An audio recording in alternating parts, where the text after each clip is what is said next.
Hi there, Mike here. This is my blade mCPX. Well, it used to be. Now it's just a load of bits. Stripped it down because I'm going to do a brushless motor conversion. So obviously I need to get the frame out so I can do some work on it. It's going to need, this is going to be the motor that's going to be in there. It's going to need some modifications. See that, to obviously get it in there. Some plastic's going to have to be removed and it's going to have to be reinforced. Obviously I've got some work to do on the circuit board there. I've got to wire the sleeve into it, and obviously speed control, that's got to be wired onto it as well. So I'm going to get started. Okay, so we've got the main control unit. This is going to need modifying. If you can see here, they're the two battery leads. You've got the negative and the positive, and obviously from the speed control there's two wires that have to be soldered onto there. That's the only soldering we need to do on the board, and then there's a wire that goes into the back of here where the original motor was plugged in. Hopefully you can see this. I've actually soldered the positive and negative wires onto the back of the board there. You can see it there. You've got the Steve converter and you've got the speed controller. These wires were already soldered on here, so that saved me a job. And the little yellow wire, I can show you. The yellow wire comes around and plugs into there, just where the original motor plugged in. You can see it, and the lead actually goes, as we're looking at it now, to the right hand side. There's only one lead, so that's the wiring on that. We've got the Steve then, and the speed controller, and then that goes off to where the motor will actually plug onto the end of here. So now we've got the little motor connected there. You can see it. Now I'm going to power up the transmitter.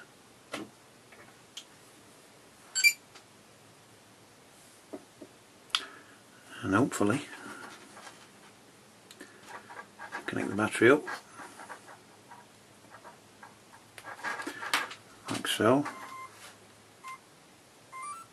Yeah, with its little noise to say that it's connected. I've got the solid blue light on, so I hold this now and just see if it actually works.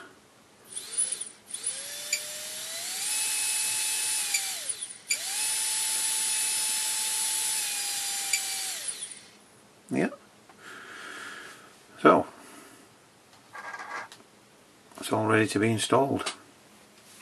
Okay, we need to carry out some modifications to this now. I'm going to start by doing is removing these two sides,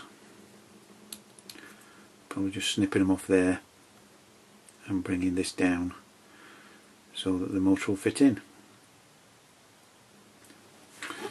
Right, as you can see, it's actually too wide to fit in there, so what I need to do is obviously down the bottom here get rid of these two sides, so that it will actually, as you can see on this side, I've took this side down as well, cleared that bit away there, and also around there. just to give room for the motor to spin, obviously. So that's where we are at the moment. I'll see what it looks like with the motor fitted in. Now the motor's just going to drop into position, and there, like that, which it gives it room to spin. I'll get that fixed in and we'll have another look. So that's the frame with the motor installed.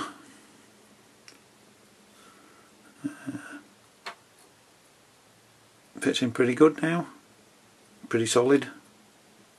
Don't know what I'm going to do with these. They may be coming off, I don't know. I'll have to see when the servos fit, if they interfere with the motor at all. Might have to space them out as well. I'm going to put the shaft in now and see what it looks like. See if the gears mate up, which will be good. Right, now I've got the shaft in. Motor cable's running pretty close to the shaft there. I don't know if you can see that. Might need to change it round the motor and have the cable coming from this side. Probably be better, then it can go off to the control unit at the front. So we'll give that a swap round. Okay, that's it with the motor in and the main shaft and the gear on the bottom. You can see that alright. Looks pretty good, fits in well. Just going to give it a spin now, see if it actually works. Just going to connect the motor up.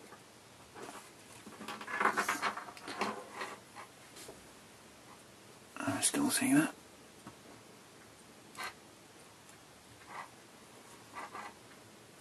Yeah.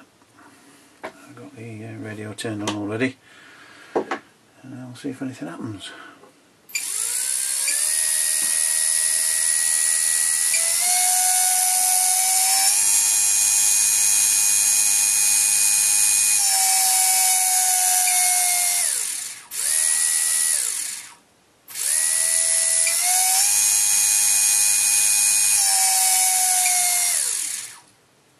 Yeah, sounds pretty well. Right, let's put the servo on now. The servo itself actually gives the body some strength as well. But as you can see, I'll just put that back on there.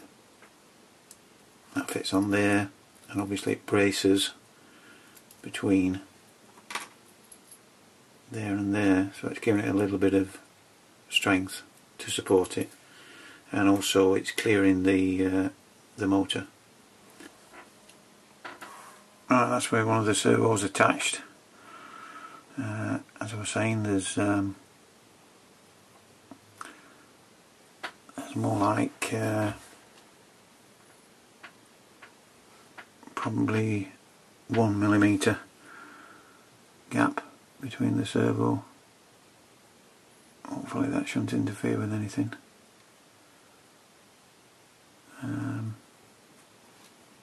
I get the other servos put on now, and take it from there.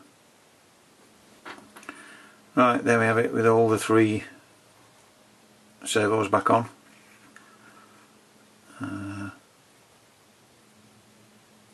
Obviously the rear servo, make sure that you fit the link rod on before you put the servo in, else you'll not get it back in. It's a lot easier if you pop it in first and then fit the servo from this side and push it back in.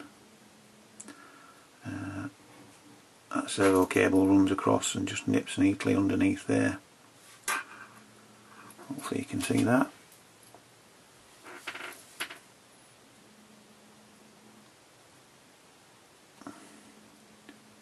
And now we're ready to put the control unit on. I have to work out where all the cables are going to go.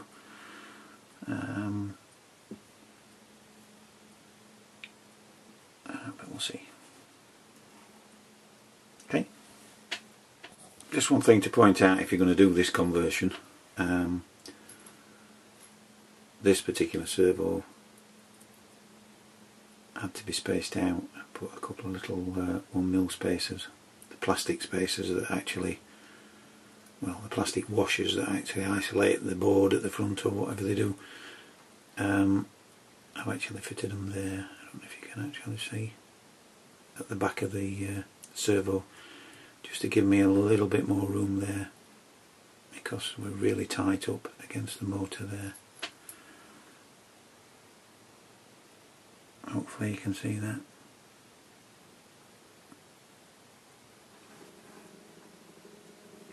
Okay, now we've got the control unit installed, all the servos wired in, and hopefully you can see at the top there the cable that goes from the speed controller, the yellow cable, and where it goes.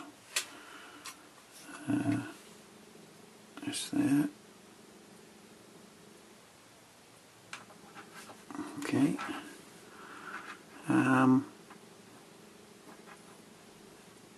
it's time to get the shaft in and give it a whirl. Okay. Okay, so we've got the shaft back in.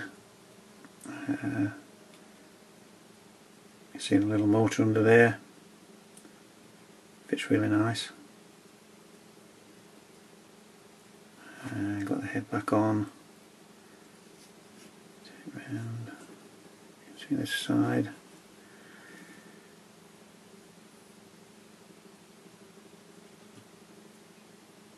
So, don't really know what I'm going to do with the speed controller apart from stick it in the nose cone, but do to try it.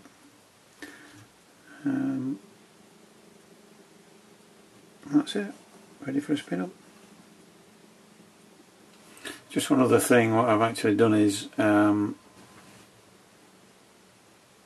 SR120 rear motor on and modify the end of the boom so that it goes onto a 1mm shaft, just to keep weight down, because it's getting a little bit heavy now, and obviously I've had to coil the wire around the boom, and then I've just run it into the plug. Obviously I had to wrap it around a couple of times just to get it in there like you do with normal ones. So that's that.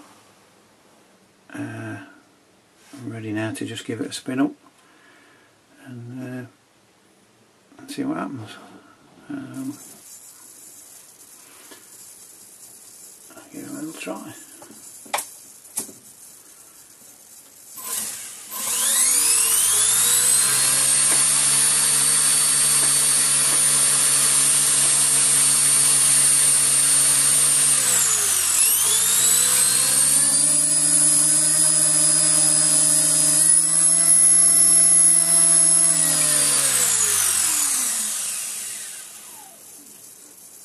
Yeah, it sounds good.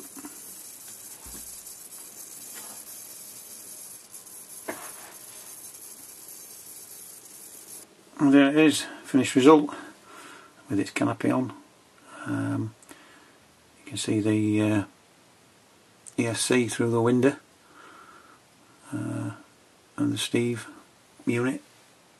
Probably going to have to find a better way of fastening them in, but for the time being, don't look too bad, I don't think. Out of the way. You can see it's got a bit of damage on the cone, but don't know how that happened. There's a little beauty under there, look.